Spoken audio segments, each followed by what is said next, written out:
How's it going, everybody? Welcome to the Two Degrees Podcast, brought to you by the Play On Foundation. Today's guest is somebody that I got to work with 5, 6 years ago. And it was on the stage, and we had Colin on here as well, and we got to speak on hands down as well. But this fantastic soul of a person is Matthew Isen. Matthew, how you doing, buddy? Hello, hello. I'm doing great. Thank you for having me. It's excited to be here. I gotta just And say, yes, like, it, yeah, go over for it. over the last 5, 6 years, whatever it's been, you've got a little scruff going on, and you have a I very do. young De Niro look. Has anybody said that to you? A young De Niro look. I have not gotten. I've been told I look Italian, even though I'm Yeah. not Italian at all. I've gotten that before, but I've never gotten the young De Niro before. Listen, I'll take it. Watch Raging Bull when Raging he Bull. yeah, it's his boxing flick. And All right, I'm yeah, actually gonna write that down right now. like you that's that little scruff you got going on. I'm like, this handsome devil over here.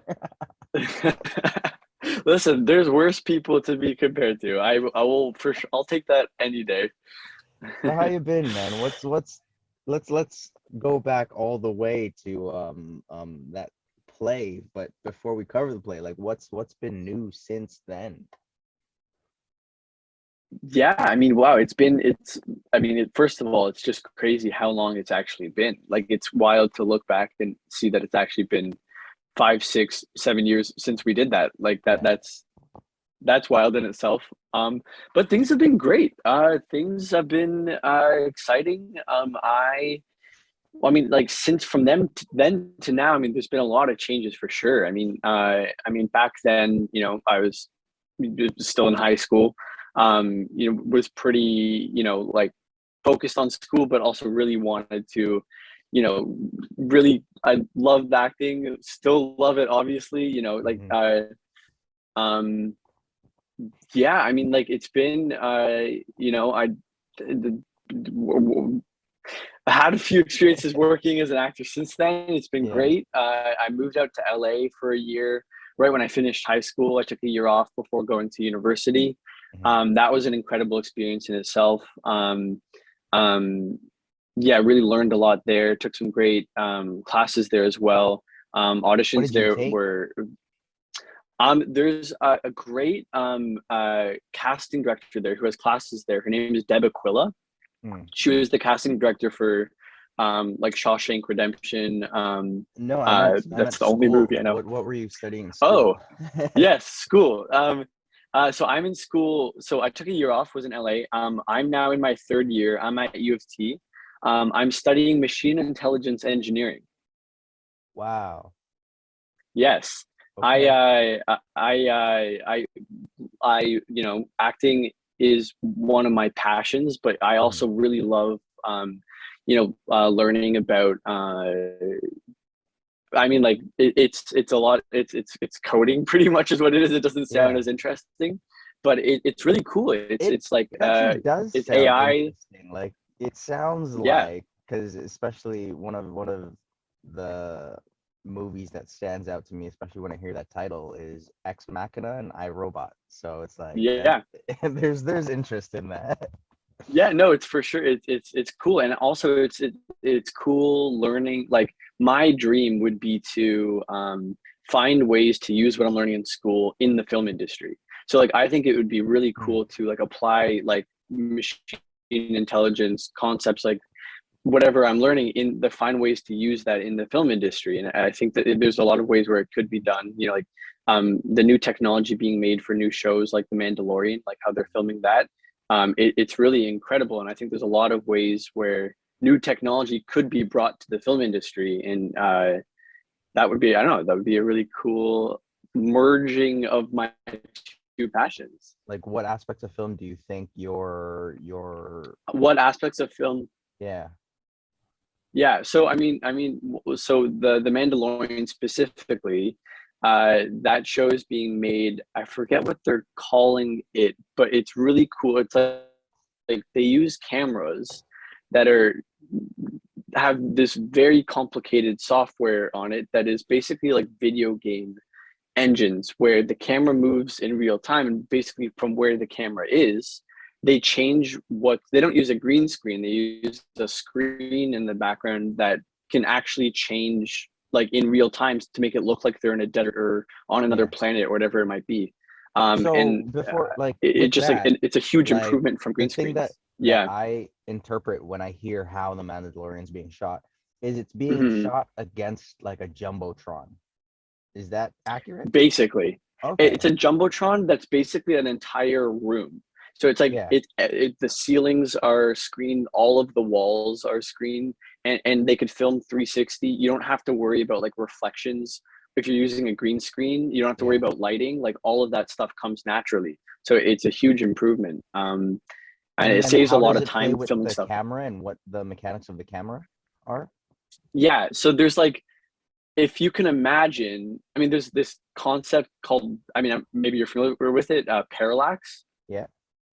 Basically, if the camera is moving in a certain way, the background will have to move in a similar way to make it look like it's staying still because it's on a screen. It's not actually in 3 dimensions. Oh, So so based on where the camera is or how fast it's moving or what direction it's moving in, the background will actually change. So if you're standing in the room, it'll look really weird, but on the camera it'll look like it's staying in the same spot in 3 dimensions, if that makes sense. so it's like one of those VR simulating like gamer things where you put this headset on and when you look this way, the entire thing. Exactly. Mm, Yeah. So it's really complicated software that they use to do this. yeah. And there's similar concepts to what I'm learning in school, and like finding interesting. I think there's a lot of different applications. This is just one specific one that I thought was really cool, and Yeah. um, but yeah, I don't know. We'll see what happens. That's interesting because it's like I hear the terms where it's like, oh, Mandalorian is coming out with this new way to shoot film and then parallax, and I'm here just like, okay, cool, but I don't actually know what it is. It took me so Yeah. long to understand what an anamorphic lens was, but like every time I'd be Yeah. on set and the DP would be like, all right, we're gonna use an anamorphic lens, and it's like, okay, yeah, no, that that No, sounds there's great. so much. I mean, like as an actor being on a set, like luckily, like there's so much that goes on that you just don't know about, but you don't need to know about because it's Mhm. just out of your. As an actor, you already have so many responsibilities. Everyone on set has so many responsibilities, and like that's kind of one of the great things about working on a set is you're working with groups of people that are so talented and so knowledgeable in all these different areas, and you guys can all come together to make something really cool, right? Yeah. And then what made you want to get into that for university? Well, so I first got into my program specifically because after the second year, you basically get to pick a discipline of engineering. And the program that I am in is one of the only undergraduate programs in North America that allows you to specialize in aerospace engineering. So that was Oh, originally what I wanted to do. Um, but then I realized that unfortunately in Canada, it's not great to be an aerospace engineer. It's really hard in school, and it comparatively to other types of engineering, the average job pays significantly less, and there's also significantly less opportunities as an aerospace engineer in Canada. And you need to be an why American is citizen. that though? Because like, so do you know the story of the Avro Arrow? I don't know the story of the Avro Arrow. Canada had a really great program, and they Okay. built this airplane, this fighter jet that surpassed the American militaries. It was faster, it was more agile, and then because it was so much better, something happened and they decided to scrap it. So it's like we have the Wow. technology in Canada, but then why is it not recognized, in your opinion? That's so interesting. I mean, I honestly, like, I don't know all of the politics and stuff that goes into it, but I'm sure there's a lot of politics. I know that like the Canadian Space Agency, it's a matter of how much money they get and what their goals are right now, what they're trying to put the money towards. Mhm. Um, um, and it's also, there's a huge uh, pull for people that are educated in Canada to like. There's so many opportunities in America that a lot of Canadians, that are able to, will go to the States and try to get work in the States, because I feel it's a like much better market Canada. working there. I feel like Canada like said that. Oh, we have the Canada arm, and then they just said that was all we They need. just Like, stopped. That was it. They contributed, so they right? exist. Yeah, no, I mean, I think it like, don't get me wrong. I feel like there are for sure opportunities. Mhm. And had I, gone and pursued becoming an aerospace engineer, then, I'm sure there would have been interesting work. There are a few aerospace companies. A lot of them are based out of Ottawa, not so much out of Toronto. And but yeah, I mean, like, I honestly, as I was learning more about what the job actually entails, like, I'm so fascinated with space, which is honestly why I wanted to become an aerospace engineer. Mm. But once I learned more about what it would actually entail to be an aerospace engineer, and how hard the schooling was, and what my life might look like as an aerospace engineer, I kind of decided that, um, machine intelligence engineering, it's you can kind of apply it to any industry. Like, if I wanted to work as a machine intelligence engineer in the film industry, that opportunity exists. Like, you can apply it to whatever industry you want. So I felt like it was a little more open ended, and I could kind of merge it more into my interests, as opposed to just being stuck in the aerospace field. In the world of machine intelligence now, um, Yes, what's an advancement that's been made within that field that stands out to you? interesting. Hmm. I mean, it's such a large field. There's so many applications that use different types of machine intelligence engineering. Like, at its core, like, any data scientist that looks at numbers is technically a machine intelligence engineer. Like, looks for patterns in numbers. And Mm. but the most interesting, like, AI is great. Any artificial intelligence is really cool. Um, I what's the there's the Elon Musk has the I'm blanking on the name of it right now. He has a The lot of names. Neuralink. Oh The yeah, okay. Neuralink. Okay. Yes. Okay. So the Neuralink is fascinating. It's incredible. I mean, like, it's just incredible. Like, there's videos of a Neuralink installed in a monkey, and the Mm. monkey, like, can do a video game by controlling a remote, and it's like actually using a remote, and they get rewarded with food. And then they basically disconnect the remote, and it's only using the Neuralink in its head, because it's learned what the monkey does, how its brain works when it's using the remote. And so the monkey thinks it's using the remote, but it's really just using the Neuralink in its head, and it Oh, can play the video game. It's incredible. wow. Yeah. That's pretty awesome. That's cool. Yeah. So then with that then, like especially how you want to imply it into film, what happens then for your program? Do you go through like a master's program, a PhD program, and you present something that you want to do with the industry? So in my fourth year, I have a thesis. And I well, so in my final year, I have a thesis. I'm doing my degree over 5 years, Okay. just so I can still have time for auditions, and Yeah. still take acting classes, and still make that a priority as well. Yeah. So I I find am in thesis my is so fascinating. So have you started thinking about it? Have you started developing something? No, I mean, look, we literally had a seminar like last week about, like, how to go about picking your thesis topic. But Hmm. beyond that, I mean, I'm in my third year now, but because I'm doing it over 5 years, I really have a year before I really need to start worrying about it. So I Gotcha. So haven't you really don't looked care right too now. much into it. No, that's a later issue. Fair, fair, fair. Okay, Yes. fine. Awesome. Yeah. No, like I was so fascinated to hear about your schooling because I remember um taking the bus home after rehearsals and we got to talking and it's like your attention was not to say your attention was away from acting, but you had Hmm. other ambitions. And that was so Mhm. fascinating to me because I was in this mindset of, oh, if you want to be an actor, you're all in. You can't really focus on other shit. So then to hear Yeah. that from you was super refreshing, and it gave me a completely different outlook on what it means to be an artist. Right. So Yeah.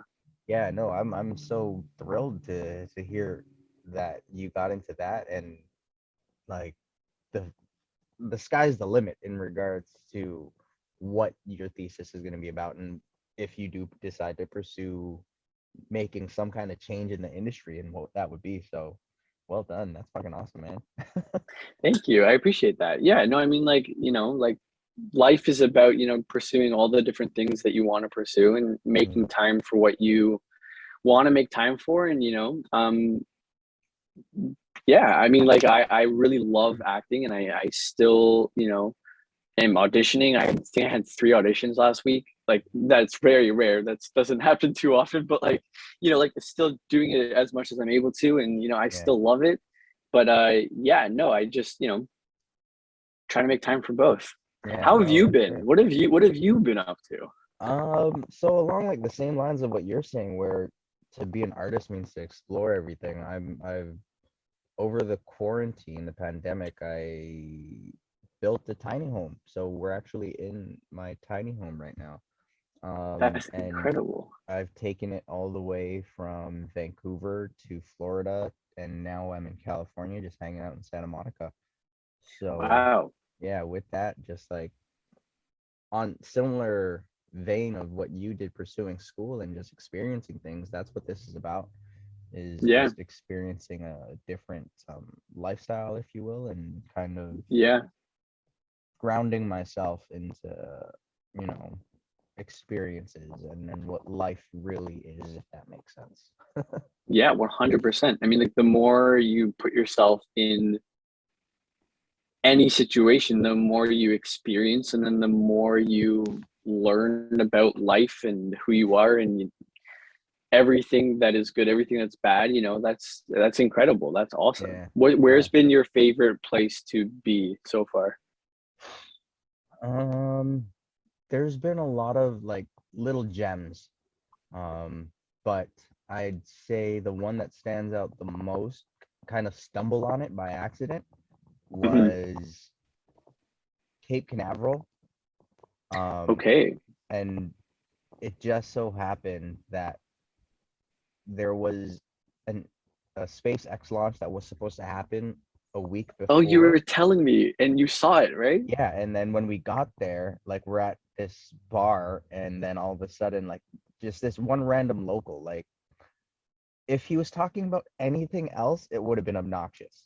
But he was like, "Hey, where's the best place to watch the space launch?" And like everybody at the bar heard, and everybody, because a lot of I was like, locals were what? there, they're into it. Like, oh, Yeah, you want to yeah. go here, you did it, and then so like that ended up being a thing. So where what we did is there's a strip of highway that's there, Hmm. and it has a perfect view. Like there's little driveways that you can pull off and just hang out there. So pulled off, spent the night there, and then the next day we had front row seats to this rocket launch. And it's cool because like Wow. see the rocket go up, and then you also see the capsules, the fuel pods for the rockets land back down. It's really Yeah, interesting. it's crazy. It looks so. I've only seen it in like videos. It looks fake in Yeah, videos. yeah. It's And incredible. so it's really because especially with me, I was also a huge space geek. Like Yeah. anything astro, I was like that was everything to me. So like I used to even know constellations and all that shit, and I could point Oh it wow. out. Yeah. And so like the stars still are like a prolific part of my being. And Hmm. so getting to see that and kind of getting to live a childhood dream of mine was really fascinating. But That's other incredible. than that, I'm all the other jealous. all the other spots were like really amazing food spots. Louisiana has my heart for food, Oh. hands down. Oh New yes. Orleans, oh my God. Oh, So yeah. so So it's like good. So good. stuff like that. That's what I was trying to, chase and embody with this build. And I don't know if you heard the intro for the podcast, the trailer Mhm. for it, where I built it like all the weight is unfortunate. Majority of the weight is on the passenger side, so like we're kind of tilted. So so that's like one of the 2 degrees things is the truck literally sits at two It's degrees. actually it's From 2 degrees. me. You gotta get some uh, like bricks, heavy bricks. Just put them on the other side. right? Oh man, I don't even know if I want. That'd be a great idea, but then now I'd have to think about how to secure it because that's another That's thing. true. That's Like true. when you see the hashtag van life posts and stuff, you don't see the shit that happens. So it's They like don't if tell I you these did problems. no, like if you don't secure shit properly, the entire back is a Oh mess. yeah. And Oh, I bet so everything. I'm sure yeah, just goes flying. yeah. So no, screw Yeah. that. So but back to what you were saying before, when Hmm. I'm curious to hear about your LA adventure. When did this happen? So this was I graduated 2018, and then I was there from late 2018 to like mid 2019. I was there. I had So I also want to know, what yeah. was your expectations going in, and then when you left, where was your mind at? Okay, so I mean that's yeah. So I had signed with managers out in LA um a few years prior, but then I left those managers and then I signed with new managers out in LA about a year before I went out there. And they've been sending me great auditions and they were very eager for me to come out because back before COVID, all first round auditions were in person, you Yeah, know. So they were excited for me to meet with set up some meetings with casting directors and do in-person auditions, meet casting directors, hopefully make an in-person impression. So that was sort of the goal was, I was hoping to really, I mean, like I'm auditioning for things from these managers when I'm in Toronto. The one benefit of being there was really being able to really meet these people in person. yeah. Um, and so that was really the intent of going out there.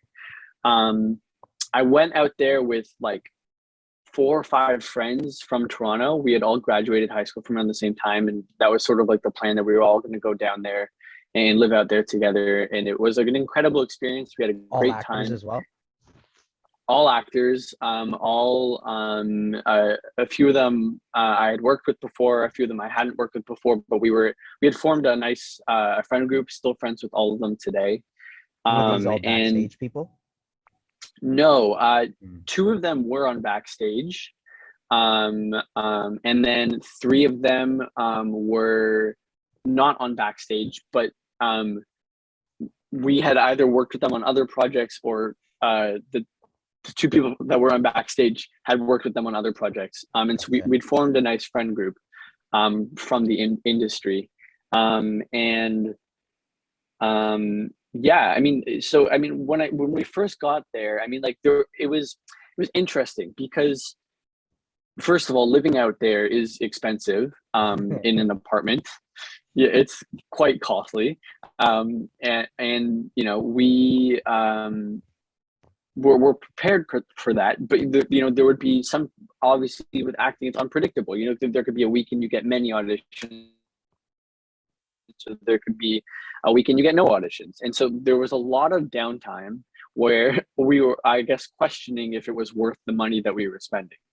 Mm. But then there were some great auditions. Like there were some incredible opportunities. There were, times when I was fortunate enough to meet great casting directors and have auditions on like big like sets. I got to go to like the Paramount set and like get in there and like, or I don't know if it's not called the set, the Paramount like The lot. uh the lot. Yeah, yeah, yeah, yeah. The lot, the Warner Brothers lot, the got to go to the Sony lot. There was a lot of great experiences in terms of auditioning. When they did come up, like they were great. It was fun. It was different learning. It was interesting learning like the different expectations between auditions here and auditions there. I Mm. feel like in Toronto, there's like this standard of like you need to be off book, you need to be fully Yeah. prepared. It's kind of frowned upon if you look at your sides. But then you go to LA and then like, you know, they're totally fine if you look at your sides, and like they expect that, you know, actors are getting auditions all the time, and that, you know, Every Canadian that's ever went to LA for the first year shares that exact same sentiment, and it's yeah, hilarious. yeah, it's I guess it's one of the biggest differences between auditioning in Toronto and I LA. can go on a tangent about Canadian casting rooms. It's so absurd how different it is. But Yeah. yeah, that's another conversation. It's a whole, but no, it's so true. It's absolutely true. It's so different for whatever reason. Um, but yeah, I mean, so I guess I went into it, you know, really, really, obviously hopeful that I was going to land a role while I was out there, which didn't happen. But I got incredible acting classes while I was there, incredible auditions when I was there. Um, you know, it was a great life experience, as well. You know, it was, you know, like that was the first time I had ever lived anywhere, you know, from home. Uh, and, you know, being with friends for that period of time, you know, it was an incredible learning experience as well. And I left that experience feeling like the industry is, in a weird way, a whole lot smaller than I somehow thought it was.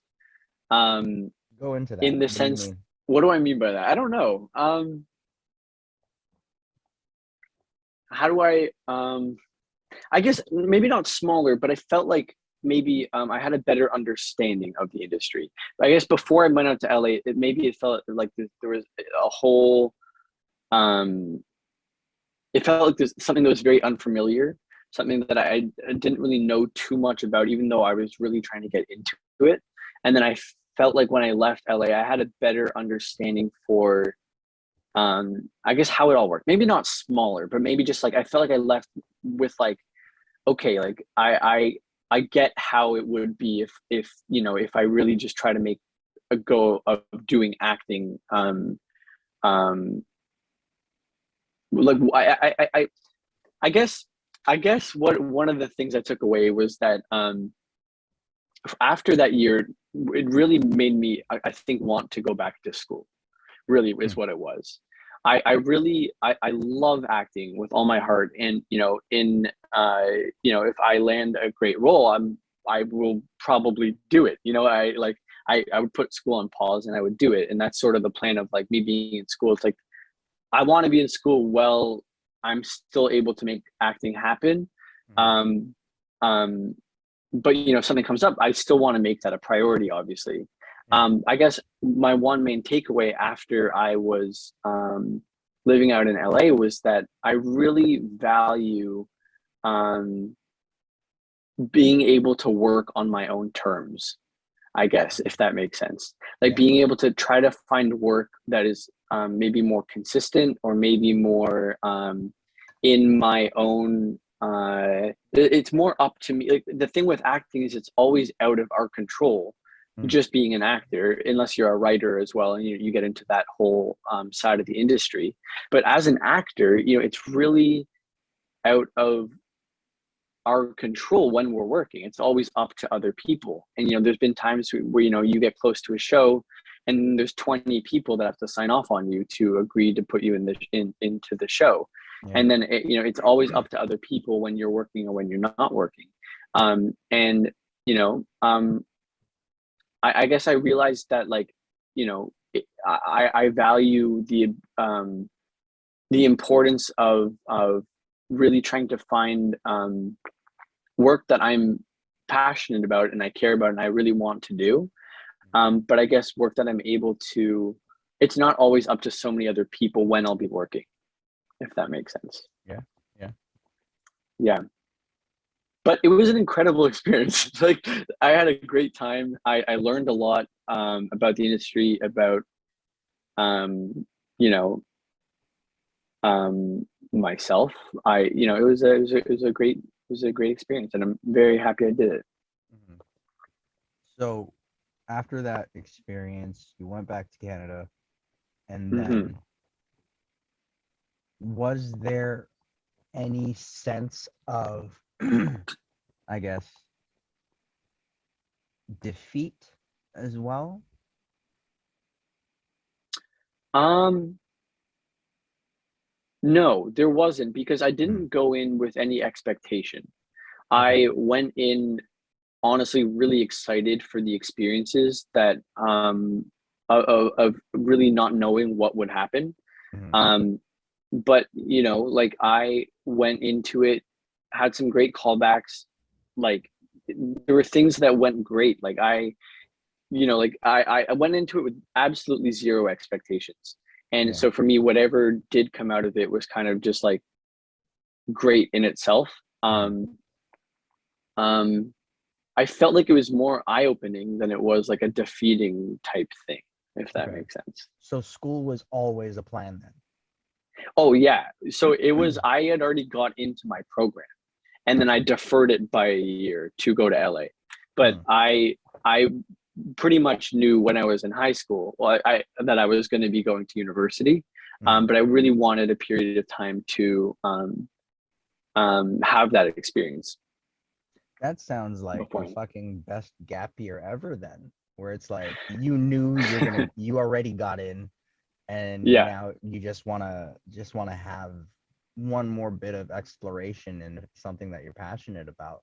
And yeah, no, that sounds that's just it's incredible to just hear like plans in this industry Hmm. as artists that are so far from the plans that I had. Hmm. Where for me, I didn't have post secondary as an option, and I didn't, Right. so it's like to think getting into acting as I did, like I didn't really feel like I had an opportunity to explore other endeavors, which is why I thought when you're an artist, when you're an actor, you're an actor, you don't do anything else. So, which Yeah. is Yeah. Yeah. why like having that conversation with you many years back was super eye-opening, and which is also another testament to what it is to be an artist, where you're younger than me, yet I learned so much from you in that one conversation. It was I mean, I remember that conversation vividly. I remember feeling like that was an eye-opening conversation for me as well. I fully remember on the mhm, streetcar we were talking. It was yeah, great. Yeah, yeah. and Yeah, so no, I then mean like yeah, yeah, go ahead. so then after that you went back to Canada, started school. Then how did Mhm. Brotherhood land on your lap? Well, Brotherhood actually was it took them a while to make it, but Brotherhood was actually before I moved out to LA. We filmed Oh that when wow, I was still right in grade 12 in high school. that's funny. Um Yeah, so that was right before I moved out to LA. We filmed Brotherhood, and then it Mhm. took them a while to get it made, and then it came out after when I was in university. Yeah, Yeah, that's funny. Where it's like, because even me in the industry, where it's like I know how long it takes usually to make something, but then when I see something come out, I don't actually take into consideration how much time was actually put into a project. I know it's So that incredible. It's crazy. so how long after um the play was Brotherhood then?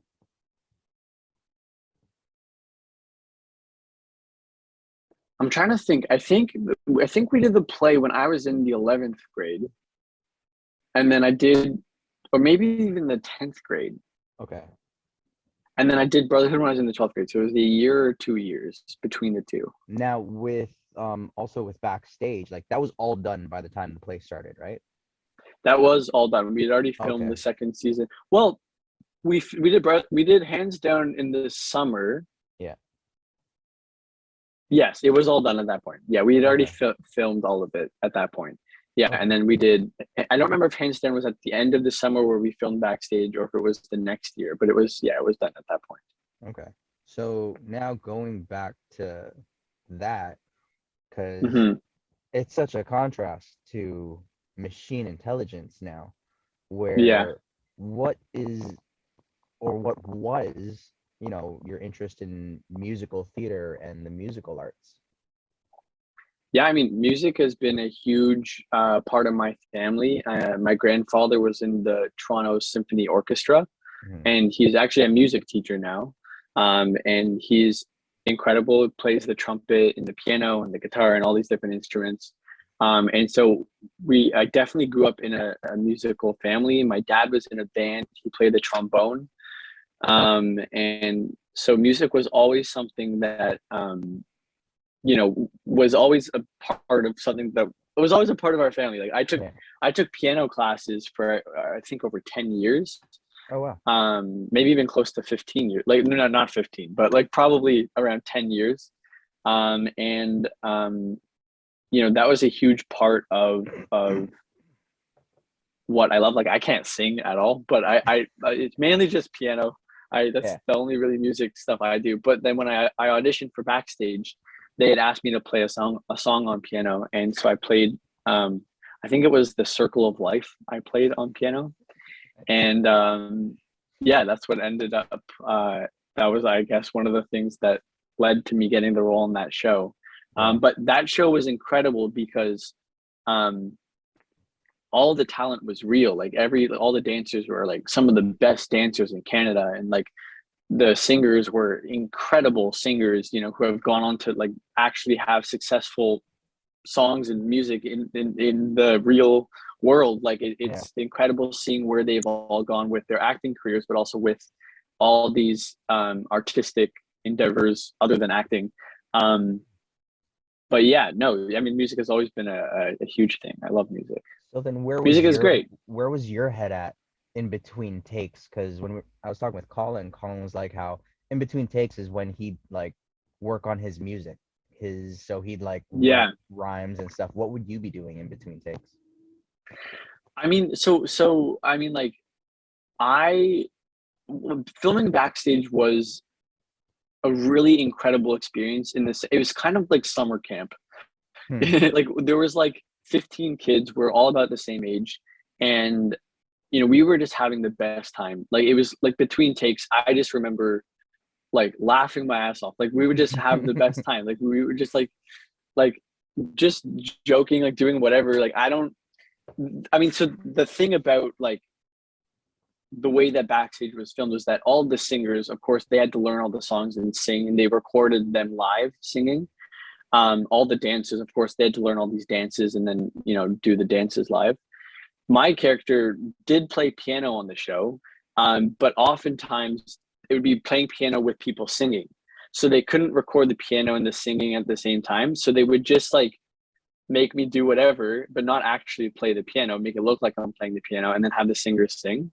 Did you But have a also my piano character, without strings then? Like were you still hitting the keys? I would if they would be filming my fingers. Mm. But oftentimes like just my fingers weren't in the shots. They would just get the normal piano and then just be like, make it look like you're playing. Nice. But then also my character was mainly a DJ on the show, and I don't DJ, so I just had to fake it. I was the one like person who really could. I didn't have to sing or dance. I could just fake DJing. That's so So I mean, funny. like there was less pressure on me for sure than there were for a lot of the other actors. That sounds like what was I there's a few movies and shows that are out there where there's a lead character because they have an ensemble Hmm. and there's a Hmm. lead character that be on there that has no lines and I'm sitting there and I'm like yo this guy has the easiest job as an actor where it's like he literally Yeah. just has to show up because he doesn't have to prep lines and I'm like so was that kind of similar where you everybody else had so much work to do and you just show up just ready to play. Yeah, I mean, like I remember, like between takes, they would be grabbing people to go record songs or learn choreography for stuff, and I would just be like chilling. I just was made the one making the jokes, chilling, like not doing anything important. That's funny. So Yeah. with now your background of um machine intelligence and Hmm. the musical aspect and you having that ingrained in who you are. Have Hmm. you heard of this device called Playtronica? No, I haven't. It's the so it's I don't know how to describe it other than it's an electrical a neuroelectrical link. So it just uses like crocodile clips, and you can attach it to anything, and it completes a circuit. So they Oh, take it I and they'll think I have attach heard it of this. they'll attach it to like leaves on a tree, or they'll attach it to like a mushroom. They'll on separate ends of the mushroom, Yeah, and then okay. it'll translate it to sound. So you can Yeah. hear the neurons firing within whatever it's connected to, and it'll make a sound. I was gonna ask like but if you Wow. haven't heard of it, I don't know how to dive into it more, but like what do you think the science of that is? Where what is it picking up, and how does it translate that to sound? Well, I mean, from what I like, so I thought you were. I've seen things where like you can attach things to different objects and then like make it a certain key and then you could hit it and make like a piano kind of thing out No, of no, no, different no. objects. But this is something different. Yeah. I mean, I imagine it has to do with like um how well a conductor the object is and how like so, I mean, whenever something completes a circuit, it's just the electrons flowing through Mm, whatever that object is to complete the circuit. So it probably has to do with, like how the electrons move through whatever that object is. Um, Beyond that, maybe it's like the shape of it also like has to, and then they mm. probably pick up like some, um, you know, um, I honestly have no idea. I have no Yeah, idea. no, fair. But look into that, because then and message me about it later if like you have an answer. But it's something. Playtronica is what it's called, and Yeah. All right. I'll yeah, look into like it. it's I'll let you it's know. this person that just and his account's viral, his or her account's viral, but like they just attach it Hmm. to like different types of leaves, different types of plants, different types of fruits, or but it's like they're still on the rooted, so it's not like Yeah. it's something you buy from the grocery store, because that's already technically dead, right? So Yeah. it's Yeah. like Yeah. he's out in nature and just connecting it to different things, and they make different sounds, and it's very rhythmic, and it's That's very so interesting. It's interesting. so Does fascinating, he yeah. like record it over like a long period of time, or is it just like a few seconds kind of thing? Enough to like you can hear stuff. It's not something that's like a time lapse and then he condenses it. Yeah. Okay. it's Okay. Okay. it's like in real time, so it's yeah, I'm Wow. curious to know about that. But digressing, back Yeah. to Backstage now. So when you got into that, Hmm. was your mind like, I want to be an actor, or did you kind of fall into that by accident? Like before Backstage happened, or like as a Yeah, result of Backstage. before Backstage.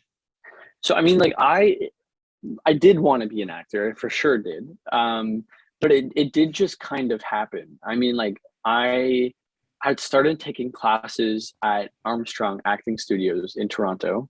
And they were great. I mean, like I believe they were the ones that helped me find my agent, if I remember correctly. Okay. Um, and I was 14 at the time, and I had been auditioning for maybe 2 or 3 months, and then this audition for Backstage came along, and it was a one-off audition. Like I did an Wow. audition, and it went well, and then they asked me to send them a video of me playing the piano, and then I did that, and then I got a call saying that I booked it, and then like that was it. There was Wow. nothing else to it. Yeah. It did just kind of happen. It was very early on. I was like, oh, this is easy. I can do this. And then reality hits afterwards. But Mm. yeah, no, I mean I did want to be an actor. I was very excited to be auditioning. I'd wanted to be auditioning for a very long time. But it also did just kind of happen.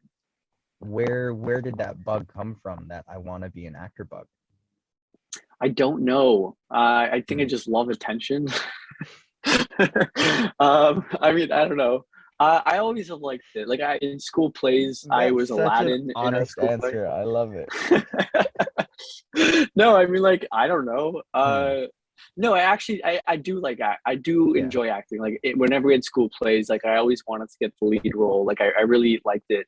Um, I I like the idea of just being able to like put myself in situations that I wouldn't ever be in my real life. Mm, Like I don't know, I thought that that would just be a cool thing to and I also think there's a lot of power in film. Like I think that film, has a lot of power to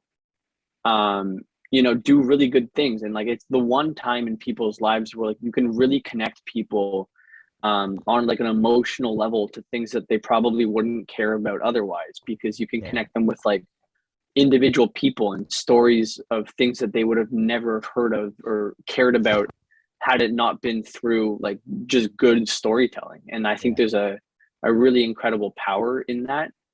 And I wanted to be a part of that. And Yeah, I mean, like for you, what is it? What about acting for you?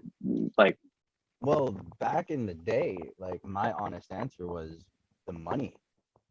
yeah, okay. Because I entered through the stunts world and I was looking for a way to make money based off of the skills that I had. I didn't And know that. yeah, so Wow.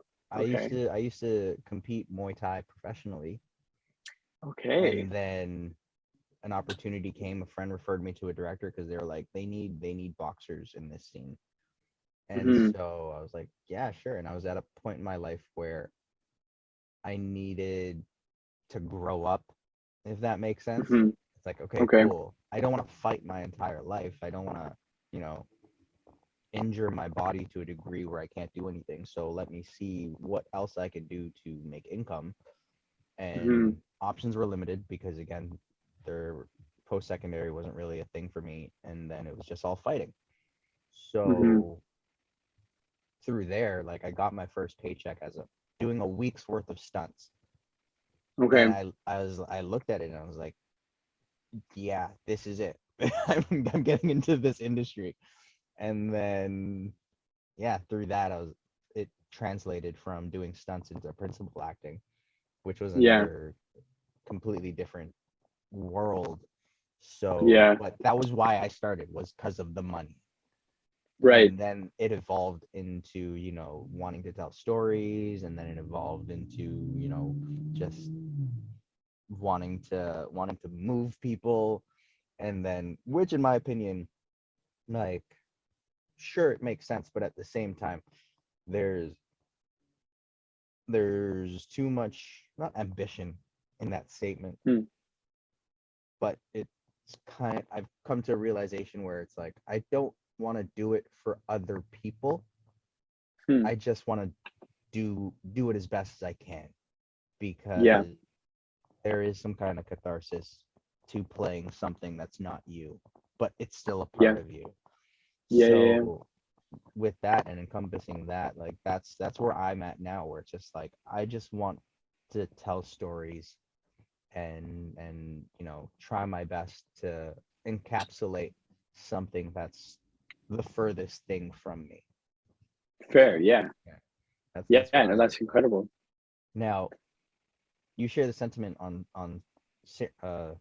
sharing stories and telling stories, but earlier you talked about, just focusing on acting, and you're not focusing Hmm. on directing or writing or any of that. Or do you have ambitions to write and direct as well? Um, More so recently than I had in the past. Hmm. Um, I honestly never felt like I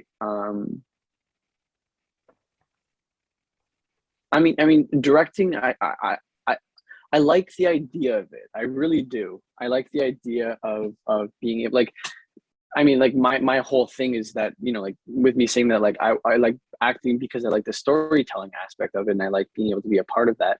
Of course, as a writer or as a director, you have more power in your ability to storytell, Hmm. because you're, in charge of, a larger part of the storytelling than just being an actor in someone else's story, I guess. Hmm. um and so I do like that. I don't currently have any plans to be writing or Mhm. directing right now. It's something that I hope once I get out of school, I don't plan on working right away in my industry. Um, You're gonna take another um, gap year to try and flip it another, again. yeah, exactly. Why not? Um, but yeah, I mean, like um, I, I'm, I'm, I'm not actively trying to make that happen. I guess I'm not Mhm. against it. Yeah. It's something that like I could fully see myself doing at one point in the future, but no, I'm not really working to actively make that happen. Hmm. Fair. But aren't you maybe are you working you're working on maybe writing, or Yeah. am I making that Yeah. up?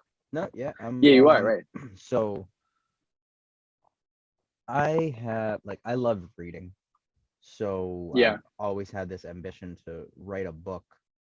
Okay. Um, but my style of writing has been so, I guess as well because like I used to hate reading, and then what first got me back Okay. into reading was reading scripts. I loved scripts. I love the rhythm and tempo of scripts.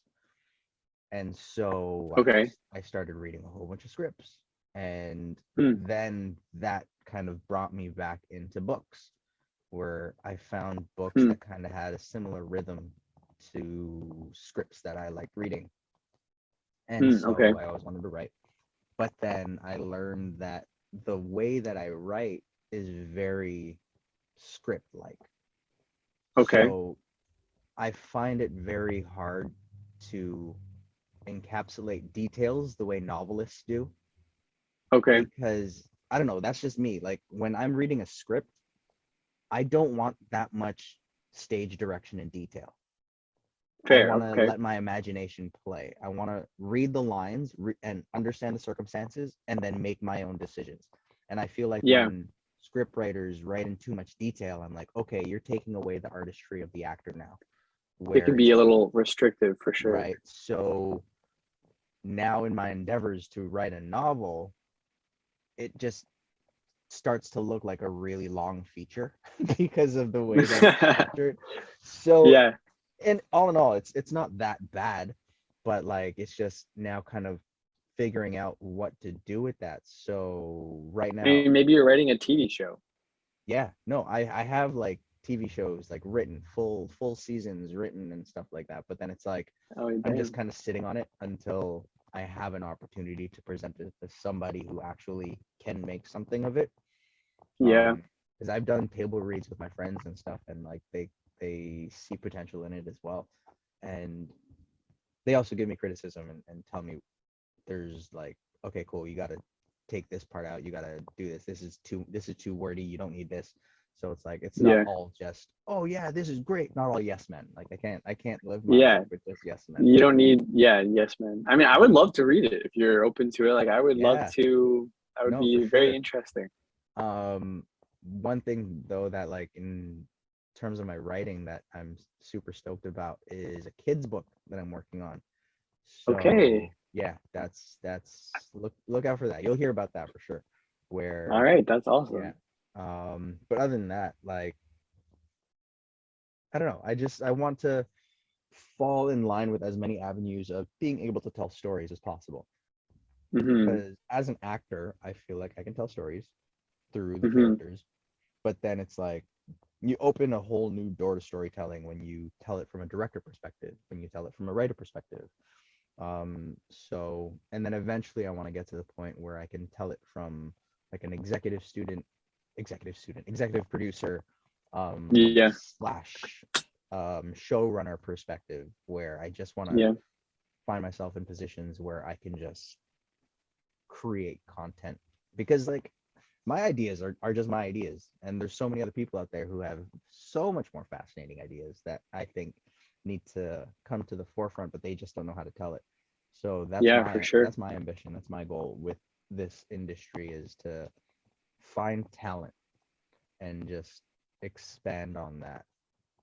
Mm. Yeah. I mean, there is so much incredible talent. Like, that's the one thing that is so unfortunate with all arts industries, with acting, with, with music, with dancing, there's so many talented people, that really just never get, the exposure or the opportunities, to really show what they can do. And had those had those opportunities been given, like there'd be so many people that would be in, really incredible places. And I think like that's awesome to try to give a platform for people, to really highlight talent. That's awesome. Yeah, and especially like talent from Canada, because Hmm. like we have such a very not forgotten. Forgotten's not the word. Overlooked. We have a very Yeah, it was overlooked. never recognized to Yeah, begin with. and so Yeah, it's like even to have like that notion for us to think, oh, we got to get to LA.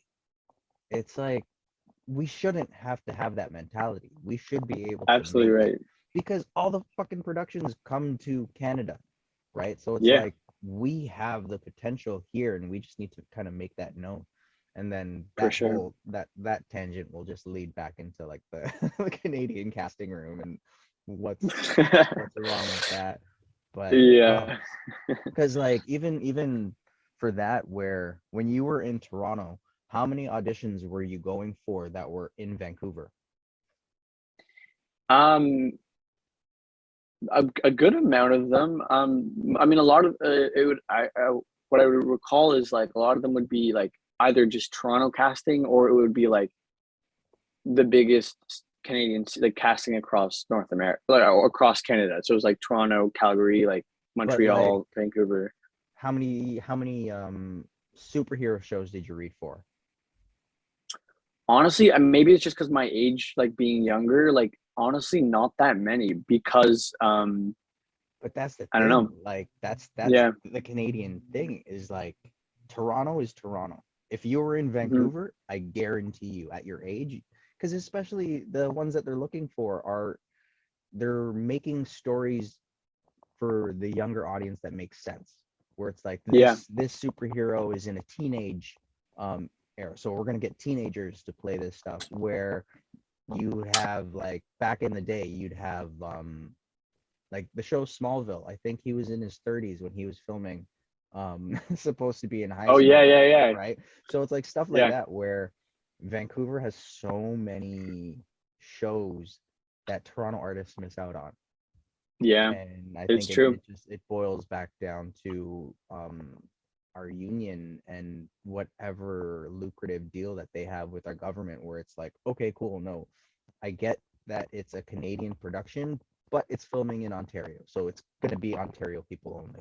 But this one's filming in BC, this is gonna be BC, and it's like there's such a divide, and it drives me nuts because then I'll have my American friends that let's say they live in Chicago and then they're Hmm. flying out to Miami and New York and LA and Texas, and it's Much like, more connected. Yeah, right, and it's like that's where Canada needs to be at. And yeah. so, and it's the other thing that hurts me is you can see how much talent comes out of Canada, Hmm. because within the entertainment industry you have all of these leading names, whether it be music or film, where they're Canadian, but then Yeah, for some reason all of these Canadians had to go to the States to kind of, yeah. so yeah, my No, hope is to, it is true. Like there's like what like Canada's 10% the population of the U.S.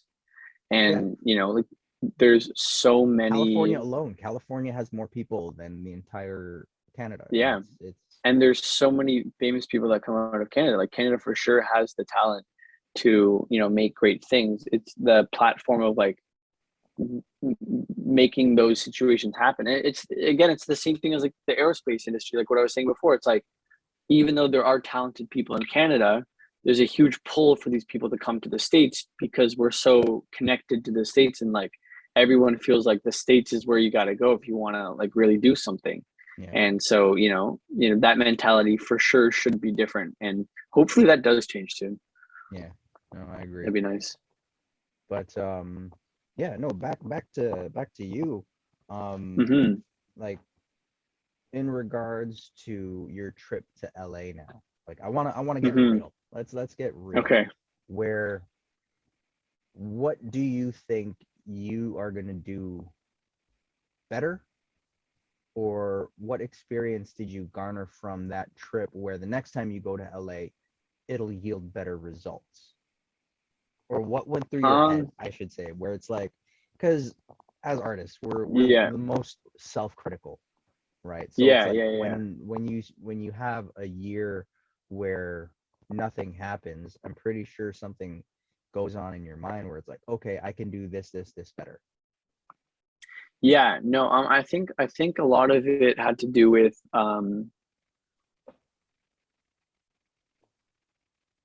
I mean this I think I help a lot of me going into auditions before or even like partly during what like while I was in LA was, you know, like I feel like whenever I read a script, I always try to imagine what the character is like in my head.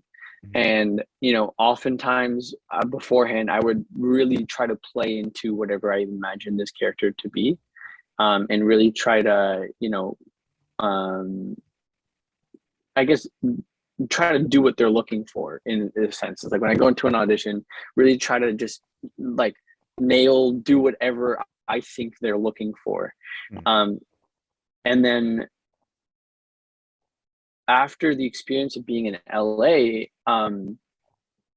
through you know the just like the experiences I had there, also like the classes I had there that were great, um, but and also auditioning there. I guess I came out with like the um, understanding that or the mindset that instead of playing into like what I think they're looking for is like looking at this character and seeing what in my skill set I could bring to this and do well that could be unique to me.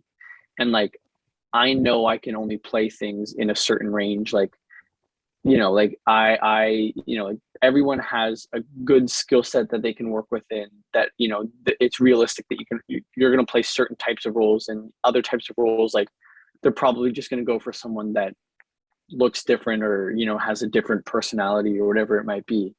And, you know, I guess I came out of it with like, now when I go into auditions, I really try to see how I can bring myself to whatever I see this person to be. And I really try to not hold back as much from like really not being myself, but bringing more of myself to whatever character I'm auditioning for. In the sense of just kind of like being like, this is what I can do, and I think I can do this fairly well. And if it's not what you're looking for, that's fine. But you know, this is probably what I'm going to be best at presenting. And like, you know, it might not be exactly what you're looking for, but if it's not, that's fine because I'm probably not going to be the right person for this role anyway.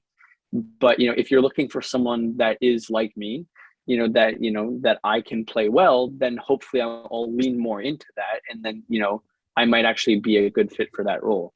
And I don't know if that's the right mindset. I don't know if there is a right mindset. I don't know if there's a right way to do it or a wrong way to do it, but that has kind of been, I guess that like in terms of acting, I think that was like my biggest takeaway of like what can I do better? What can I change? Like making that particular change, I think has helped me feel better with my auditions. Just like be like that was something that's more honest to who I am. Yeah, I think, yeah, that's something too that actors need to grasp, is that being okay with the audition, Yeah, where I find a lot of actors, especially when they're first starting off, is like they always feel like they could have done better in the room, and it's like, yeah.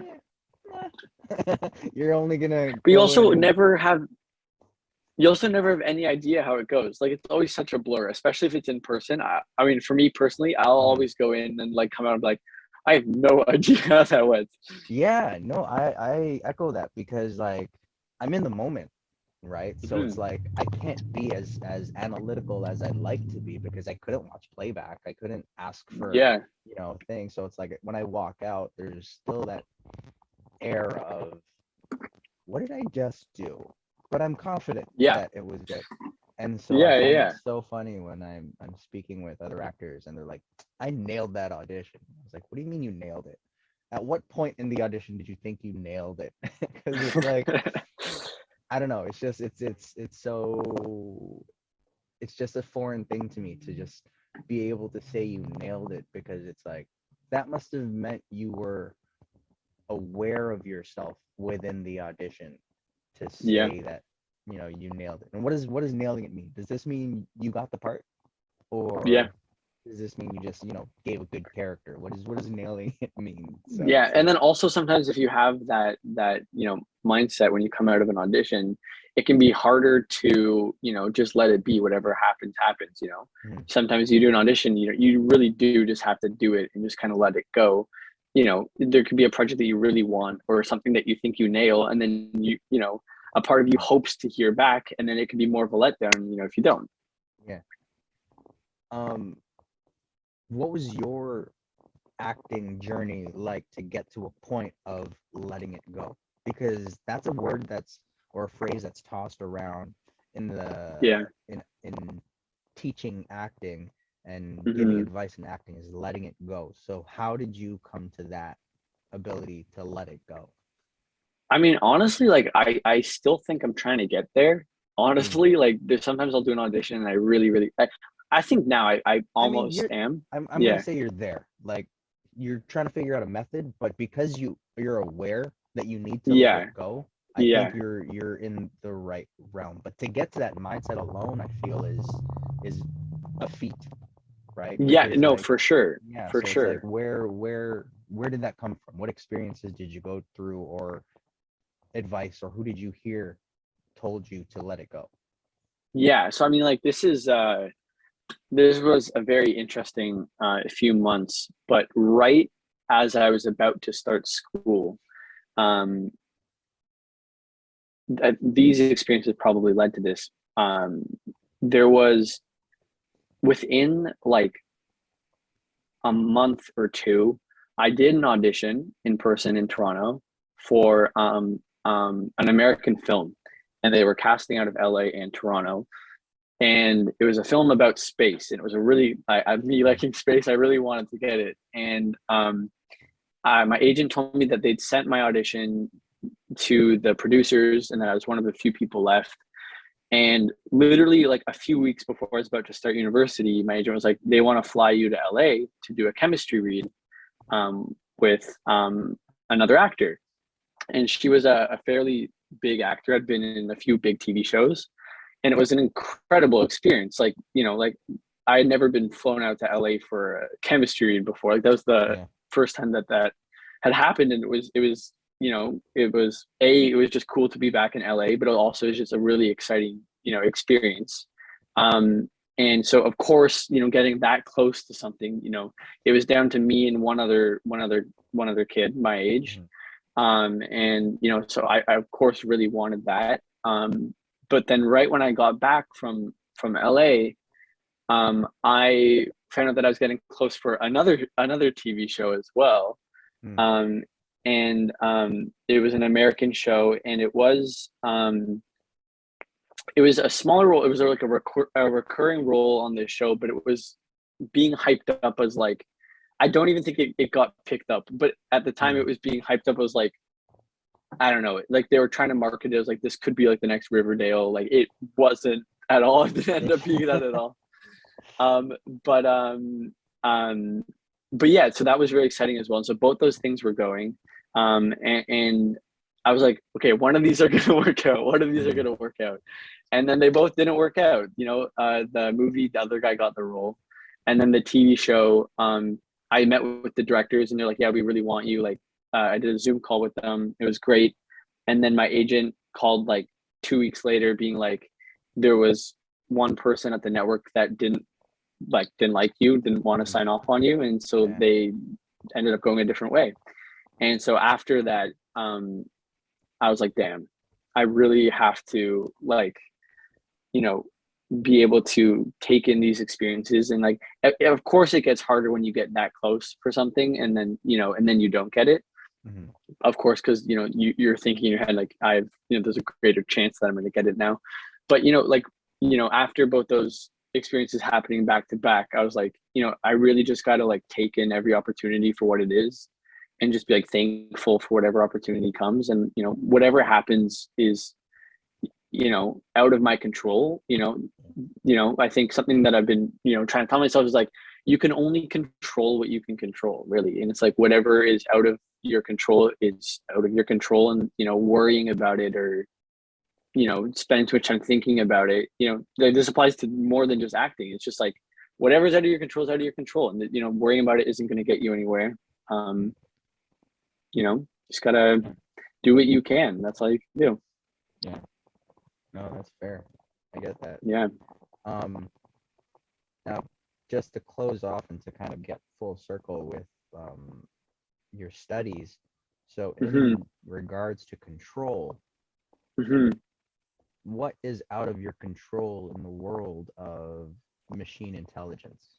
Like, what's something that, I guess, especially in the advancements of technology, it's about gaining control of aspects that are out of our control or would seem out of our control at the moment. But in the world of machine intelligence, what's something that's out of our control?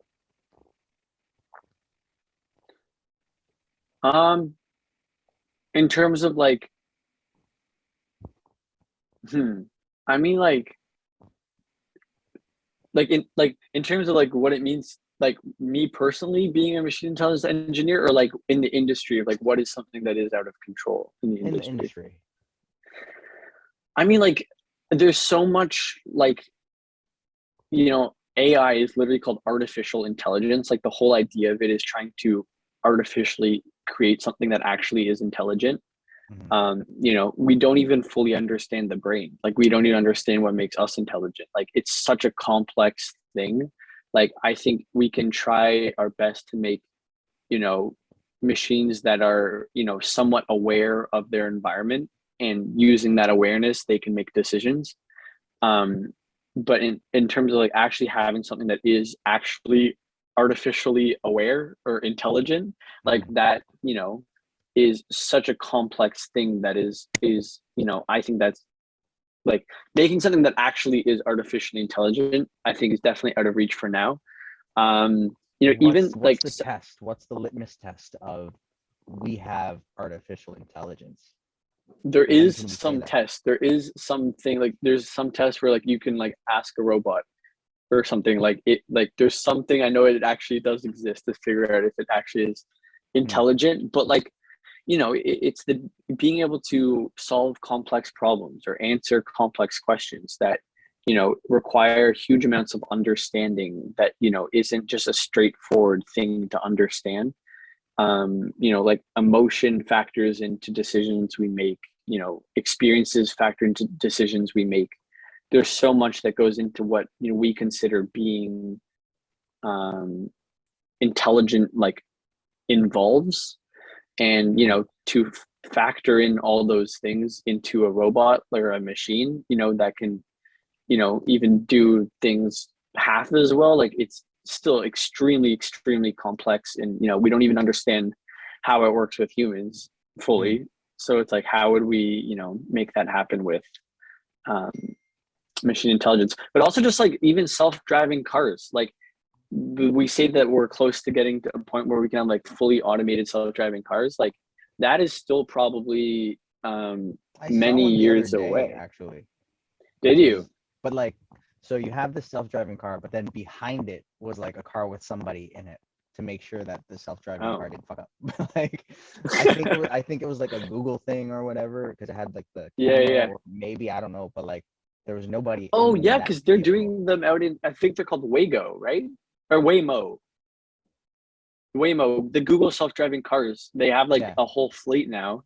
I was in San Francisco over the summer, and they were everywhere there. It's crazy.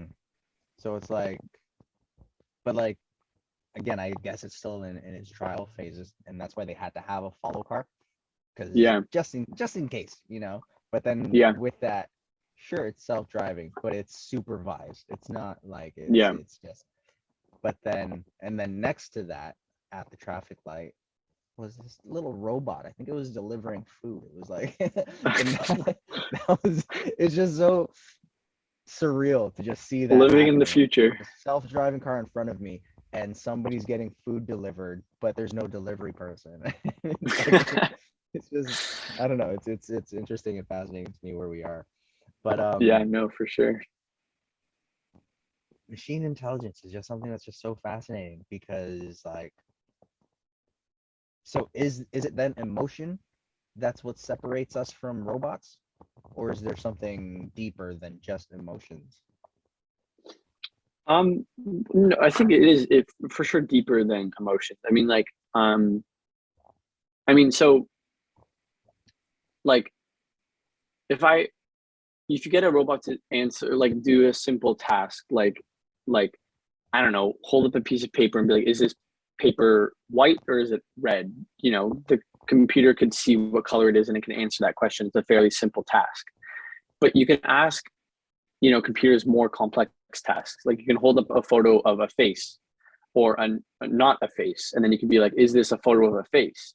And now it has to have an understanding of what a face is because the photo of a face could be a really dark photo, you know, it could be bad lighting, you know, faces look very different, you know, Mm. across the world. And so an understanding of what a face is, you now have to have a robot or a machine that can understand a more complex problem than just a simple color. So it Yeah. has to have some level of understanding of like what is a face. Um, so when you begin to ask it more and more complex questions, like for self-driving cars, now not only does it have to recognize what a sign is, but it has to recognize what a person is and what a dog is and what a sidewalk is and what a lane is and you know what a hole in the road is. It has to have all this understanding of like what all these things are and has to be able to identify all these things in any context, any situation, any lighting, any, you know, type of road, you know, wherever the car might be, right? And so like as you begin to ask it more and more complex questions, it has to be able to understand these more complex situations better. And so beyond just emotion, like if you start trying to get machines to solve more complex problems, you have to be able to make the machine become um, aware of uh, you know, really like like you have to make it be able to understand what these problems are and how to identify them and like that is a very interesting um, thing. I mean, like, are you familiar with like neural networks? I've heard of the term, but I'm not like, I'm no Yeah. professional. So no, it's just like it's interesting because like the whole point is like a neural network is a method to get a computer, you know, to understand something. You can Mhm. train neural networks to allow a computer to identify a face, for example, Mhm. the whole idea of it is it's supposed to mimic a brain. Like there's supposed to be all these neurons like there are in a brain, and it's trying to mimic a brain in a computer is the idea. But you know, there's only so much computation you can do on a computer. Or you know, our brains have I don't even know tens of millions. I don't even know the number of neurons. So it's very Five. very complex. Five Just neurons. Is five. it depends? Just five. Yeah, Just five. yeah, Like, no, I thought yeah. it's too many neurons. I had to get rid of some. It makes it so much easier. Um, No, listen, that's, I mean, I only, you know, five is a good number. It works.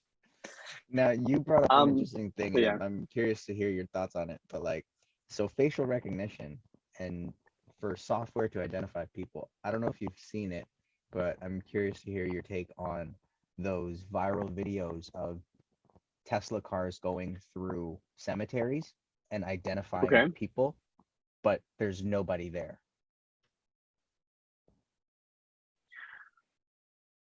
Like people in the ground, like bodies or No, like, like, so it's like you'll have cars like, oh, alert to stop because there's somebody in front of you, but there's nobody there, but it's a cemetery. So they're like, it's picking up ghosts.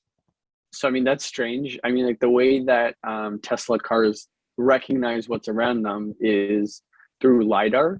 which is like it's in the new iPhones and stuff. It's a really incredible technology. But it just like sends out a signal and bounces back, and like whatever it hits, it comes back, and that's how it detects where things are. Um, so I mean, it had to bounce off something. What is it through LiDAR then? What do they use?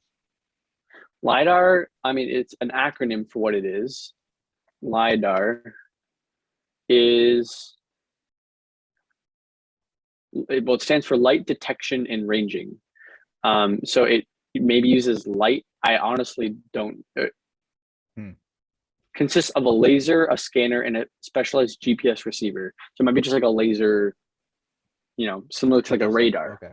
Yeah. Yeah. Yeah, I don't know all these acronyms. I know. yeah, I don't know. Yeah, because like even radar is its own acronym as well. It is, yes. Yeah. So is laser. Really? Like I think so. Maybe I just made that up. Is laser an acronym? Yeah, it is. Light amplification by the stimulated emission of radiation. Damn. We're learning shit, man. This is We are learning shit. there's your thesis right there. There you go. Acronyms in the world of machines. No, Yes. but that's crazy. I am excited for your thesis presentation just because the topic of machine intelligence is already something that's like piqued my interest. So Thank you. I'm Well, looking I'm forward to excited. I'm excited for your children's book. that. That's fun. I don't know why that's so fun to hear. Just because it's like, especially coming from adults. I guess that's another No, I way actually am. Like we that's so should end this. incredible. Do you find yourself to be an adult now, or when does Matthew No. Isen become an adult? What's the defining Well, I mean, so moment? I just had my 22nd birthday Hmm. like 4 days ago, and it's wild to me that I'm 22 now. Like I, I mean, I guess maybe the weird part is that when the pandemic first started, or when I first heard of COVID, I was 19, and now I'm 22. So it's just sort of like like what has happened. So I mean, That's I so don't funny. know, but I feel like I am my age. Like I Hmm. feel like 22 is good.